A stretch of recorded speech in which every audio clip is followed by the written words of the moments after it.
This is how to program a keypad door code in a 2015 F-150 via the My Ford Touch system. So firstly, you want to turn the truck on.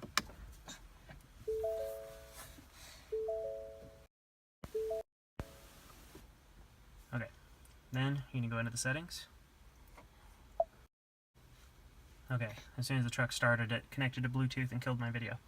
So you're going to go into settings right here, and then it's going to be under vehicle. Let's see if I can focus that, turn the light down. There we go. Core door keypad code, core D-pad. And then you're going to enter your master code into the system. Let's see if I can get that to turn the light down so you can see. There we go. So I'm going to enter mine.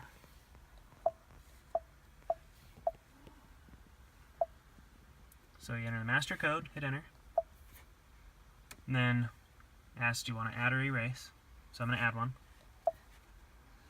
And I'm going to enter 35537. So 35537. And then it's going to have you confirm it. You don't have to push anything in between. 35537. And hit enter. Oh, I already programmed that on the using the door keypad, so it's not going to let me. But it'll say success or some kind of confirmation. But that's how you do it right there. And if you want to erase it, you would do the same thing.